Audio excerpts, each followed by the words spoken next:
መንግስት ኢትዮጵያ ኣብ ገበናት ገህሰት ሰብኣዊ መሰላት ዝተሳተፉ ወተሃደራት ኮነ ላዕለዎት ሰበስልጣን ካብ ስልጣኖም ንኸኣሊ ኣሜሪካ ጻውዒት ኣቕሪባ። ናይ ሕቡራት መንግስታት ኣሜሪካ ኣምባሳደር ኣብ ዓለም ለኻዊ ገበናዊ ፍትሒ ቤት ፋንስኻክ ናብ ኢትዮጵያ መብጽሕ ኣብ ዘካየደትሉ እዋን እዩ ነዚ ጻውዒት ኣቕሪባ ዘላ። እዛ ሕቡራት መንግስታት ኣሜሪካ ወኪላ ናብ ኢትዮጵያ መብጽሕ ዘካየደት ኣምባሳደር ኣብ ኣዲስ ኣበባ ኣብ ዝሃበቶ መግለጺ ኣብ ገበናት ገህሰት ሰብኣዊ መሰላት ኢድ ዘለዎም ወተሃደራት ንግዚኡ ካብ ስርሖም ተኣልዮም ክምርመሩ ከምኡ ድማ ግቡእ ዝኾነ ትርጉም ዘለዎ ስጉምቲ ክውሰድን ክጽውዕን ከላ መንግስቲ ፌደራል ከዓ ብዕሊ ነቲ ዝተፈጸመ ዓመጻት ኣፍልጦ ክህቦ ጻውዒት ኣቕሪባ። እዛ ሚኒስትሪ ወጻኢ ጉዳያት ኣሜሪካ ኣብ ጉዳያት ሰብኣዊ መሰላት ከም ገበናት ኩናትን ገበናት አንጻር ሰብኣውነትን ምኽሪ ዝልግስ ቤት ጽሕፈት እትመርሕ ኣምባሳደር ኣብ ኢትዮጵያ ናብ መላእ ኣፍሪቃን ዝተጀመረ መሰጋገሪ መስርሕ ፍትሕን ተሓታትነትን ንምሕያሉ ናብ ምብራቕ ኣፍሪቃ ከም ዝተጓዓዘት ክትገልጽን ከላ መሰበ ስልጣን መንግስቲ ኢትዮጵያ ከም ዝተረኸበትን በሚኒስትሪ ፍትሒ ኣብ ዝተዳለወ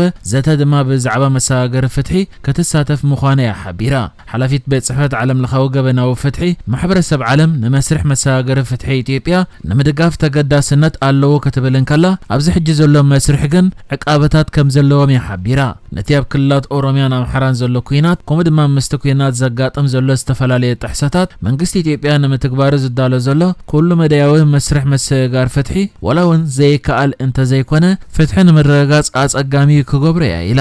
ሰባት ሓሳቦም ክገልጹን ሓቂ ክዛረቡን ናጽነት እንተዘይተዋሂቦም ኣብ መስርሕ ፍትሒ ከም ዘይሳተፉ ንፈልጥ ኢና። ኣብዘን ክልላት ዝካየድ ዘሎ ጎንፅታት ድማ ብፖለቲካዊ መንገዲ ክፍታሕ ኣለዎ ክትብል እውን ንጋዜጠኛታት ተዛሪባላ። ንሳብቲ ንጋዜጠኛታት ሂባቶ ዘላ መግለጺ መንግስቲ ኣሜሪካ ንመንግስቲ ኢትዮጵያ ቀንዲ ዝመኽረሉ ዘሎ ጉዳይ ወተሃደራት ዝርከብዎም ኣብ ዝተፈላለየ ጥሕሰት ሰብኣዊ መሰላት ዝተሳተፉ ሰበስልጣን ካብ ስልጣኖም ክእልዩ ኣለዎም ዝብል እዩ ድሕሪ ምባል መስርሕ ፍትሒ ትርጉም ዝህልዎ ድማ ጥሕሰት ዝፈጸሙ ሰባት ካብ ስልጣኖም ተኣልዮም ኣብ ልዕሊኦም ግቡእ ሕጋዊ መስርሕ ምዝካየድ ኢላ። بمنستر ላዕለዋይ ትምህርትን ሳይንሳዊ ምርምርን አልጄሪያ ከማል ቢዳሪ ዝምራሕ ልኡኽ አልጄሪያ ናብ ኤርትራ ኣትዩ። ነዛ መልክቶ ሚኒስተር ዜና ኤርትራ የማነ ገብረ መስቀል በመንገዲ ዕላዊ ሕሳባቱ ዘርጊሕዎ ኣብ ዘሎ ዜና ፕሬዝዳንት ኢሳያስ ሎሚ ንግሆ ኣብ ዓዲ ሃሎ በሚኒስተር ላዕለዋይ ትምህርትን ሳይንሳዊ ምርምርን ከማል ቢዳሪ ዝምራሕ ልኡኽ አልጄሪያ ተራኺቡ ድሕሪ ምባል እቲ ናይ አልጄሪያ ሚኒስተር ላዕለዋይ ትምህርትን ሳይንሳዊ ምርምርን ካብ ፕሬዝዳንት አልጄሪያ ዓብደልማጅድ ተቡን ዝተላኸ ኣብ ምዕባይ ርክብ ምትሕብባርን ሽርክነትን ክልቲአን የሕዋት ሃገራት ዘተኮረ መልእኽቲ ከም ዘምጽውን ተገሊጹላ። አመንጎ ህዝብታት ኤርትራን አልጄሪያን ዝጸንሐ ዓሚቁን ታሪኻውን ምትእሳር በመጥቃስ ድማ ኣብ ዝተፈላለዩ ጽላታት ዱልዱል ክልታዊ ምትሕባርን ምሕዝነትን ንኽልቲአን ሃገራት ዘርብሕ ምዃኑውን ኣብቲ ርክብ ከም ዝተዘተየሉ ክሕብርን ከሎ ሚኒስተር ላዕለዋይ ትምህርትን ሳይንሳዊ ምርምርን አልጄሪያ ከማል ቢዳሪ ናይ ኤርትራ ማዕከን ኣብ ዝሃቦ መግለጺ ኣብ ላዕለዋይ ደረጃ ትምህርትን ሳይንሳዊ ምርምርን ዝግበር ምትሕባር ኣብ ውሽጢ ሰፊሕ መርሓ መንገዲ ኩሉ መድያዊ ምትእሳር ክልቲአን ሃገራት ብጽኑዕ ኣገባብ ከካየዲ ድሕሪ ምባል ንሱ ወሲኹ ኤርትራን ኣፍሪቃ ካብቲ ክሳብ ሕጂ ዘጋጥማ ዘሎ ኣሰካፊ ጸገማት ንምውጻእ ዘለዋ ኣረኣያ ዓሚቕ ኣድናቖቱ ገሊጹውን ክብል ሚኒስተር ዜና ኤርትራ የማነ ገብረ መስቀል በመንገዲ ትዊተር ጽሒፉሎ። تمالي 18 تحساس ኣብ ሰዓታት ድሕሪ ቀትሪ ኣብ ኣስመራ ከባቢ መርካቶ ጎደና ምጽዋዕ ሓደጋ ባርዕ ከም ዘጋጠመ ተገሊጹ። ኣብቲ ትማሊ 18 ተሕሳስ ኣብ ሰዓታት ድሕሪ ቀትሪ ኣብ ኣስመራ ከባቢ መርካቶ ጎደና ምጽዋዕ ኣብ ዝርከብ ትካል ምክፋልን ኣሕምልትን ፍረታትን ጋሽ ዘጋጠመ ሓደጋ ባርዕ ብምትሕባር ኣሃዱ መጥፋእቲ ሓውን ህዝብን ካልኦት ኣካላትን ኣብ ትሕቲ ቁጽር ከኣቱን ከሎ በቲ ሓደጋ ድማ ኣብ ህይወት ሰብ ዝሰዓበ ጉድኣት እኳ እንተዘየለ ኣብ ንብረት ግና ቀሊል ዘይኮነ ዕንወት ከም ዝወረደ ተገሊጹ። በቲ ባርዕ 4 ዓበይቲ ክፍልታት መብሰሊ ባናናን መኸዘን ዝተፈላለዩ ኣሕምልትን ፍረታትን ክቃጸልን ከሎ ጠንቂ ናይቲ ባርዕ ንምፍላጥ መርመራ ይካየድ እኳ እንተሃለወ ንመብሰሊ ባናና ዝጥቀሙሉ ዳፉርን ሸለልትነትን ክኸውን ከም ዝኽእል ዝእምት ኣፈናዊ ሓበሬታ ከም ዘሎ ግን ተሓቢሩሎ። ነቲ ዝተኸሰተ ባርዕ ኣብ ቁጽር ንምውዓል ኣሃዱ መጥፋእቲ ሓዊ 4 መካይን ኣዋፊሩ ይውዒሉ።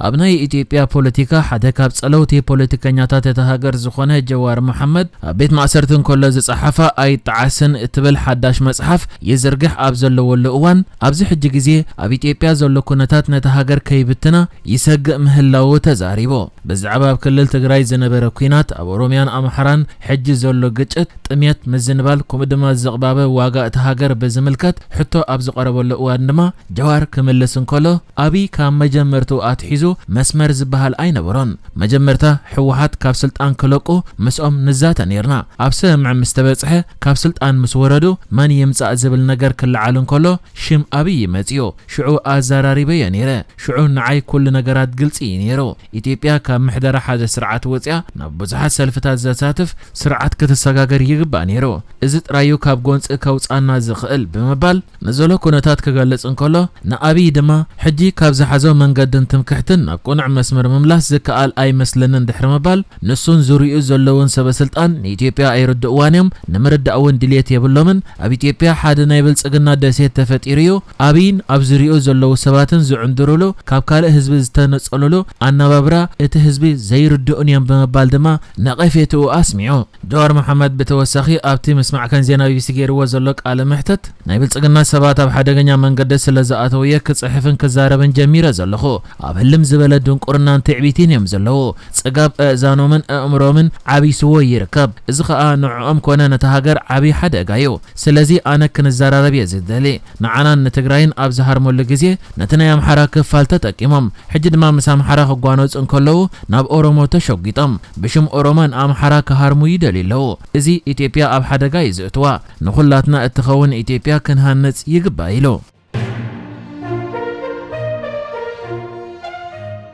أوكينات يوكرين روسيا لم كابزو واقو زلو وتهدرات سمين كوريا بوحدو 100 كم استقتلو أبال بايتو دوب كوريا غاليصو بايتو دوب كوريا بتكال هاجراو سليات هاجر مبره دحر مهابو نغازيت انياتات مغلص زهابه أبال اتبايتو لي سونغ خوان منت روسيا كواقو نابكينات يوكرين كابز تصنبرو وتهدرات سمين كوريا أستات 100 تقتيلهم ألو كبلن كله توسخي شحدما كمز قوسول غاليصو كابتم زتقتلو لعلوت مكونات زركبوم كمز خونن قتلت اتم وتهدرات دما بزعبات خباب زخونه أفلطو كم زي بلومن متقعت سب ألبو نفرت دما كأند علامات زغبرم متقعت مخانون ون حبيرو لا أبتو كينات زتقتلو وتهدرات سمين كوريا زغلت صبصاب نمجمرتا غزيه زوص زلو خوينو ازخا دحرتيا ورحت قمتي سمين كوريا روسيا نمحجاز 10,000 وتهدرات نابكينات يوكرين مزدادا زوص زلو حبريتايو بسوني وهابق قال بنتاغون أمريكا وتهدرات سمين كوريا كمستقتلو لكع قزر هيغلص علاو كغبرن كله دحر حدا معلت دما حدا شمو زي تقسا أمريكا وبعل سلطان حيالو أما ايت زبصحو وتهدرات سمين كوريا بمتقعتات يوكرين كمستقتلو غليصيو وتهدرات سمين كوريا قدم حجز زخونه ناي وغ تمكرو كم زي بلوم زئمن كوينو ابتي زكايت زلو وغ دما نتي زاتو زلو مريت زي فلطو بمخانون بغليلو